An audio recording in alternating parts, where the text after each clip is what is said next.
Welcome to our first spine-chilling episode. Tonight, I have a true neighbor horror story that will make you think twice about the people living next door. This is a story of terror that doesn't come from some dark, abandoned house, but from the very homes that surround us, the people we trust with our everyday lives.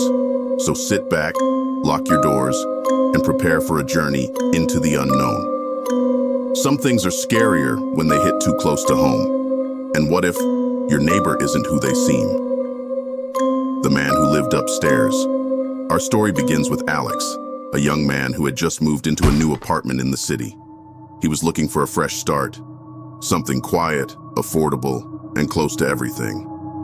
The apartment seemed perfect for him, but there was one detail that would soon unsettle him: the man who lived directly above him. At first, Alex didn't think much of Mr. Duvall, the man living upstairs. He was an older recluse who rarely left his apartment. When he did, it was just to take out the trash or grab his mail. It didn't seem out of the ordinary, but soon things began to change in ways that Alex couldn't explain. It started with the noises. At night, when the building was eerily quiet, Alex began to hear strange sounds coming from above. At first, it was subtle, scraping noises, like nails dragging across the floor. Then came the tapping. Soft at first, then louder, more insistent. Sometimes it sounded like footsteps, but not the normal kind. These were heavy, deliberate, almost unnatural. As the days passed, the noises became more erratic. Scraping, tapping, shuffling. At times, it almost sounded like something, or someone, was dragging itself across the floor above Alex's head. The sounds became more frantic, more desperate. It was as if whatever was making the noise was trying to get out, or trying to get in. And then came the whispers. Late at night, when the building was so quiet, it felt as though time itself had stopped. Alex would hear muffled voices from above. At first, he thought it was just the sound of Mr. Duvall talking to himself, but as the nights wore on, the whispers grew more distinct. It wasn't just one voice, but multiple voices, chattering, murmuring, like a conversation taking place in the room above. But when Alex knocked on Mr. Duvall's door, there was no answer. The strange noises continued. Alex tried to ignore them at first, convincing himself it was just the building settling or perhaps some plumbing issues.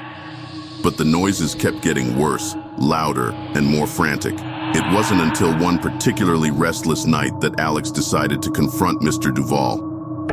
When he knocked on the door, he wasn't sure what he was expecting, but it wasn't what he found.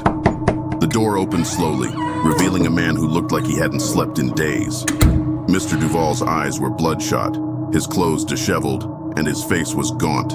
But what truly unsettled Alex was the man's skin. It was covered in deep, jagged scratches, as if he had been clawing at himself. "I'm not alone," Mr. Duvall whispered, his voice trembling. "There's something in the walls, something that wants me to stay here. I can hear it, scraping, tapping, all night. It's trying to get me." The words barely registered with Alex before Mr. Duvall quickly shut the door in his face. He stood there for a moment, confused and unsettled, trying to process what he had just heard. He didn't know what to think. Was Mr. Duvall simply losing his mind? Or was there something more sinister happening in that apartment? The next morning, Alex heard the noises again, but this time they were even louder, more frantic. The sound of something, or someone, scraping, tapping, and shuffling relentlessly as if it was desperately trying to break through the floorboards. The sound echoed throughout the apartment, and Alex's unease deepened. Panicked, Alex called the building manager. When they arrived and entered Mr. Duvall's apartment, they found it completely empty. The apartment was devoid of any furniture or personal belongings, just a hollow, vacant shell. There was no sign of Mr. Duvall anywhere. The strange thing was that the apartment directly above Alex's, once occupied by Mr. Duvall, was now completely abandoned. No one knew what had happened to the man, but the noises didn't stop. Alex still heard them every night.